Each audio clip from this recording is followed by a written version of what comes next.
Magandang araw mga kaibigan.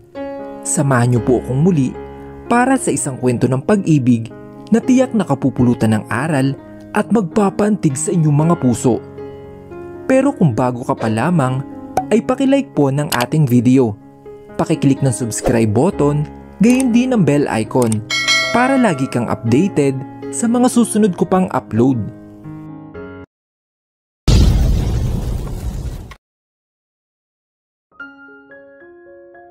Matapos ang interview ay nagpaalam muna ako kay Anthony na papasok uli ako sa school. May oras pa naman. Siguro ay aabot pa ako sa first class this afternoon. Na masiguradong wala na ang mga journalist ay lumabas na ako ng mansyon, dala ang bag ko at saka na lumabas ng malaking gate. Tumingin muna ako sa wristwatch ko. 12:35 pa lang. Kung makakita agad ako ng taxi, baka hindi pa ako masasaraduhan sa entrance ng school. Stella, sandali lang. Akmang sasaraduhan ko na ang gate nang nagmamadaling tumakbo si Gary papunta sa akin. Bakit? May gagawin pa ba ako? Nagpaalam na ako kay Anthony. Nagtataka kong tanong. Ako na maghatid sa'yo. Hala, hindi na. Marami namang dumadaan taxi. Makakasakay din naman agad ako. Pero sabi ni Anthony, hay naku, sabihin mo dyan sa amo mo, college na ako, hindi kindergarten student. Pero Stella, hindi. Sa huli ay wala nang nagawa si Gary, kaya nagpaalam na ito sa akin at saka na bumalik sa loob ng mansyon. Napairap na lang ako dahil sa pagiging OA ni Anthony. Pagkasarado ko ng gate ay nabigla ako nang pagharap ko sa aking likuran ay hindi ako inaasahan ng mga taong makikita ko. Ikaw si Stella Lagdameo? Pagkabigla ang lumisto sa mga mukha ni na Jenny, Lester at Tony. Isa nga ang pink lemonade, milk tea na taro, winter melon at lychee flavor. Inililis na ng waiter sa isang maliit na papel ang lahat ng sinasabi ni Jenny at saka na ito umalis. Imbis na sa school ang punta ay dito ako nila ng tatlo sa pinakamalapit na tea shop. Nasa harap ko si Lester at si Jenny naman ay katabi si Tony. So, pwede bang i-explain mo sa amin ang mga nangyayari? Kung bakit nasa mansyon ka ni Anthony Lagdameo, ang sikat na artista, at kung anong ginagawa mo doon? Wika ni Lester na imbis na nakatutok sa cellphone ay nakapokus na din sa akin. Itatanggi ko pa ba? Nakita na nila eh. Caught in the act na ako, imposibleng maniwala pa sila sa alibay ko. Siguro ito na nga ang tamang oras para malaman nila ang buong katotohanan. Una sa lahat, ipangako niyo munang lahat na ang malalaman ninyo ay mananatili lang sa ating tatlo. Seryoso kong sabi sa kanila. Tumango naman si Jenny at Tony. Napatingin kami kay Lester na parang nagdadalawang isip sa isasagot sa akin. Lester, ikaw ang pinakalulong sa social media sa ating apat. Sana naman sa ganitong usapin ay hindi umiral ang pagiging tsismosa mo. Napakagat si Lester sa ibabang labi niya dahil sa sinabi ni Tony. Hindi naman sa wala kaming tiwala sa kanya, pero mahirap na. Si Lester ay si Lester talaga habang buhay. Fine. Secret lang. Saad niya sa amin. Ipangako mo. Tiningnan siya ni Jenny diretso sa mata. Parang ganito siya tumingin kay Lester nung pinapadilit niya yung video namin noong unang araw namin magkakakilala. I promise, huwag kayong mag-alala. Sisikapin kong isarado ang bibig ko sa abot ng aking makakaya. Nagtaas ito ng kanang kamay na parang nagpapanatang makabayan. Matapos nito ay napunta ulit ang atensyon nilang lahat sa akin. Teka, saan ko ba dapat simulan? Nung araw na ma-diagnose si mama na may lung cancer. Hindi namin alam ni ate kung saan kami kukuha ng napakalaking halaga para sa gamutan ni mama. Halos mabusan ako ng pag-asa noon. Kasi halos lahat ng pwede kong malapitan ay pinuntahan ko na. Si Tony takot sa parents niya na humingi ng pera kasi masyadong strict. Ganon din si Jenny. Si Lester naman, sapat lang ang kinikita ng pamilya para sa kanila.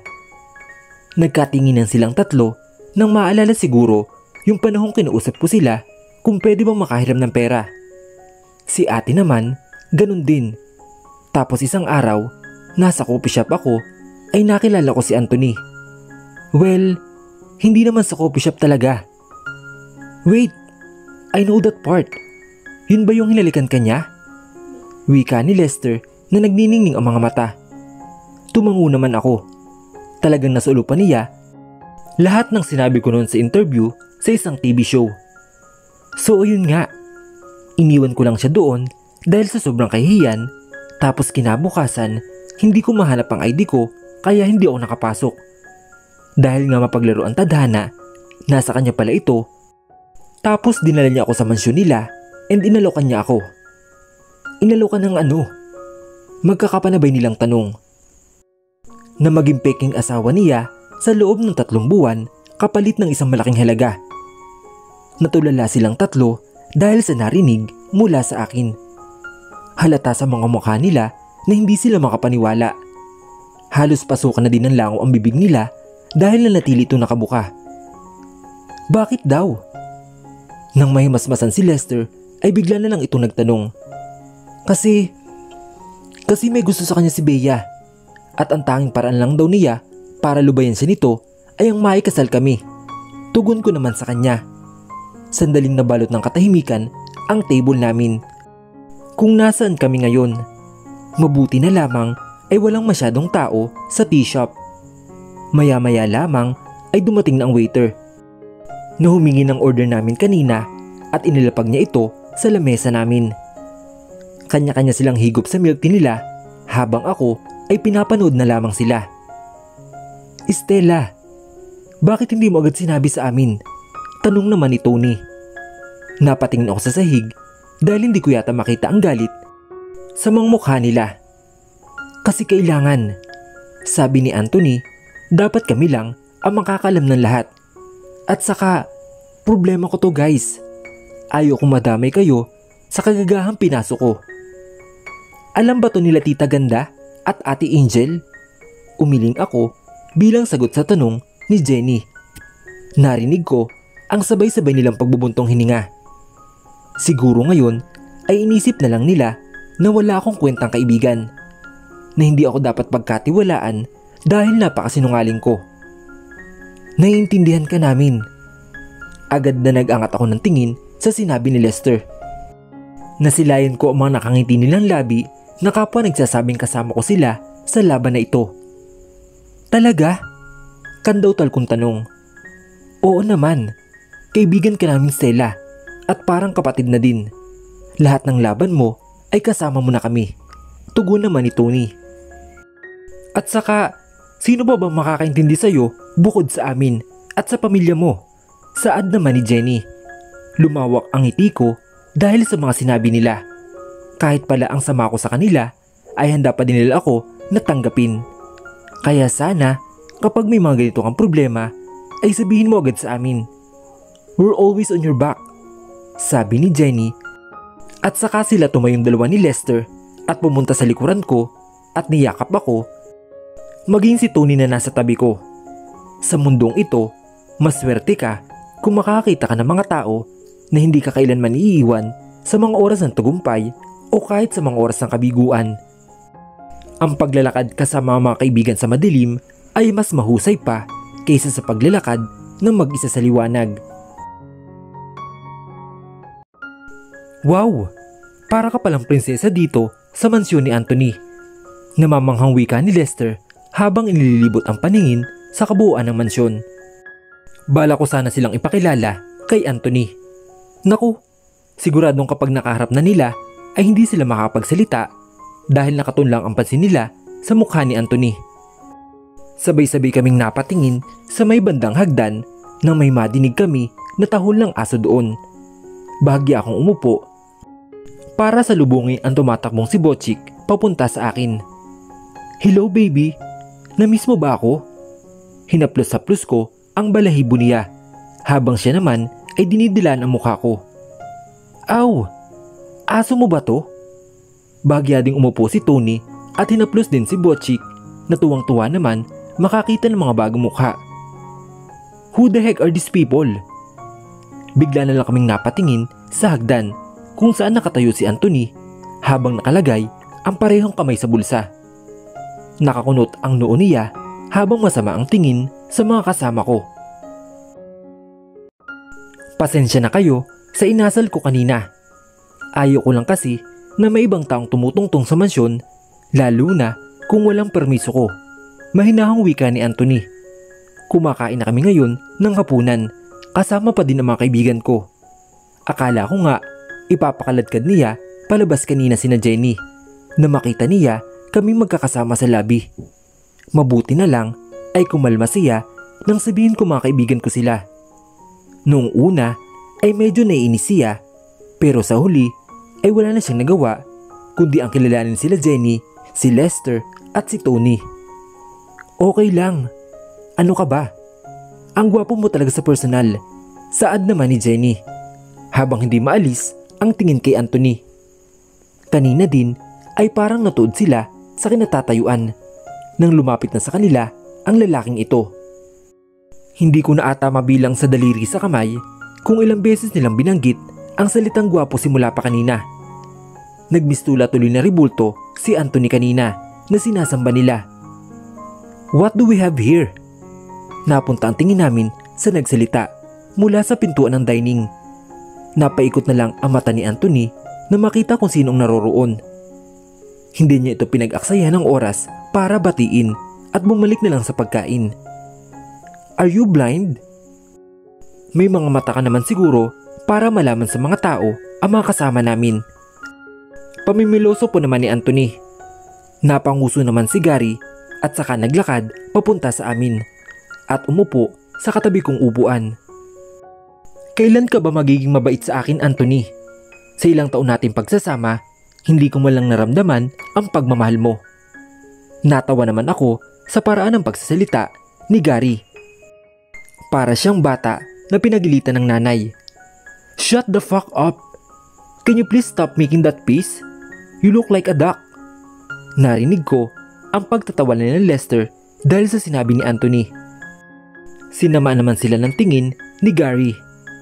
Hay, anyway, baka naman pwede nyo akong ipakilala sa magagandang binibining kasama nyo. Wika niya, ngunit ang mga mata ay nakatuon lamang kay Anthony. Nawala ang inis sa mukha ni Gary at napalitan ito ng ngiti. Ah, oo nga pala. Si Jenny, Lester at Tony, mga kaibigan ko. Guys, ito si Gary, assistant ni Anthony and my friend. Pakilala ko sa kanila. Tony, transgender ka ba? Tanong niya. Ang tahimik na si Tony ay kaagad na binigyan ng matatalim na tingin si Gary. Inangat nito ang kamay niya na may hawak na bread knife at itinutok ito kay Gary. Hindi. Pero kapag hindi mo itinikom yung bibig mo, baka maging mamamatay tao ako. Sandaling nabalot ng katahimikan ang hapagkainan at lahat kami inapatingin kay Tony na masama pa din ang tingin kay Gary. Ayaw na ayaw yung tinatawag na tomboy. Transgender pa kaya? Hey, easy ka lang. Hindi ka naman mabiro. Peace tayo. Nagtaas pa ng dalawang kamay si Gary na tanda ng pagsuko. Nakahinga kami ng maluwag nang dahan-dahang ibinaba ni Tony ang hawak na kutsilyo. Siya nga pala. Kaya ako napapunta. Gusto ko sana kayong imbitahin sa birthday ko sa Sabado. Pagbabasag ni Gary sa katahimikan. Nagpatuloy na ulit kami sa pagkain. May nilapag siyang invitation card sa lamesa, kaya naman kinuha ko ito at aking binasa. Nakalagay dito ang pangalan ni Anthony at kung saan kailan ito magaganap. Kulay gray ang card at scented ito, parang amoy mint. Inabot ko naman ito kay Anthony at binasa din naman niya. Hoy, kasama ba kami dyan? Tanong naman ni Lester. Oo naman, total mga kaibigan kayo ni Stella. Sumama na din kayo. Tony, punta ka ha? Sagot nito. Inirapan lang siya ni Tony bilang sagot dito.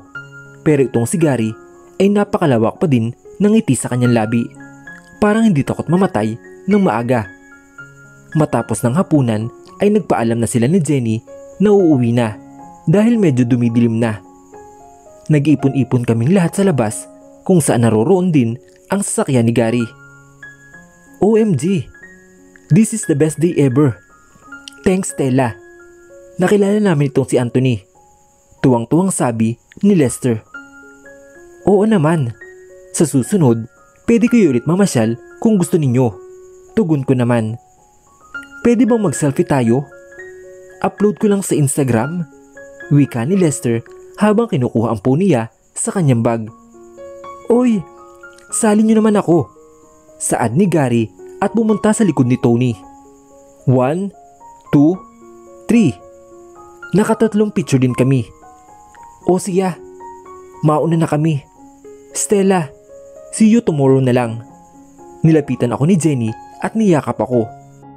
Ganon din sila Tony at Lester. Ako ba? Walang hug? Ibinuka pa ni Gary ang mga braso habang nagharap kay Tony, pero inangat lang ni Tony ang kamao niya kaya lumayo na lang si Gary dito. Natawa na lang ako dahil sa naging reaksyon ni Tony. Ito talagang dalawang to, kapag nagkatuluyan sila, lalo ko lang silang tatawa ng dalawa. Ihatid na kayo ni Gary. Naku, hindi na. Tinext ko na yung driver ko. Pinapupunta ko na sa may kanto, malapit dito. Pinutol ni Jenny ang sasabihin ni Anthony. Tumango na lamang siya.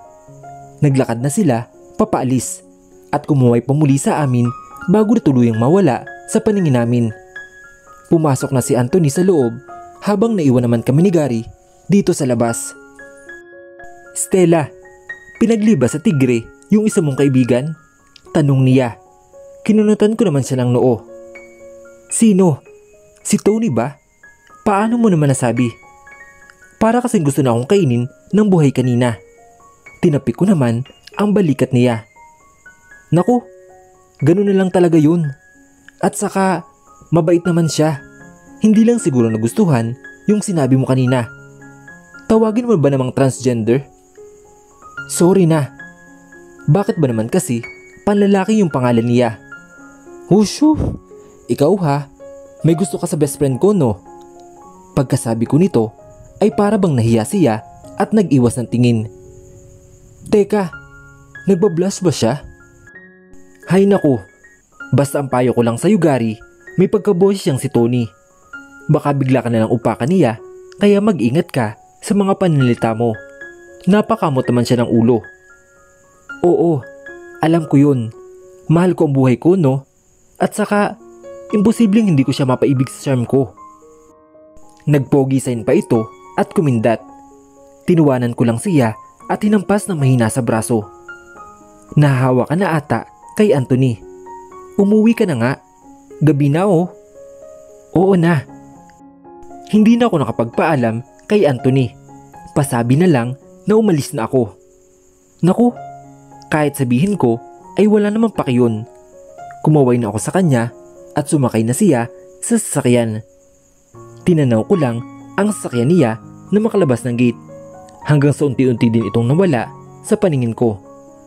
Ang daming nangyari sa araw na ito.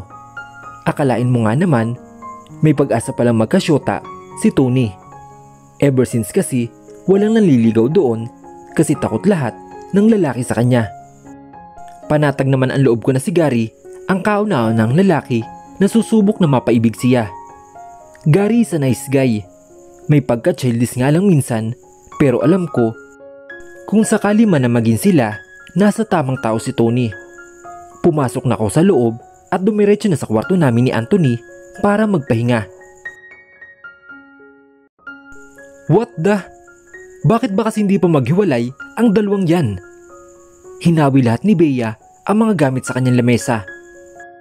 Kaya nahulog itong lahat sa sahig at ang iba ay nabasag. Padabog itong umupo sa couch at saka na pamasay sa sentido niya. Destroy all you can, Bea. Sa harap naman niya ay nakaupo si Alfred habang abala sa pagbabasa ng libro at nakadikwatro pa ito. Para namang walang nangyayari sa ginagawa natin, Alfred. Akala ko ba maayos na kay Miss Stella? Sinarado ni Alfred ang binabasang libro at saka ito inilapag sa lamesa. Walang emosyon niyang tiningnan ang dalaga na kanina pa namumula ang pisngi dahil sa galit. Yes, We are. Pero parang iniiwasan naman niya ako. Tugon nito kay Bea.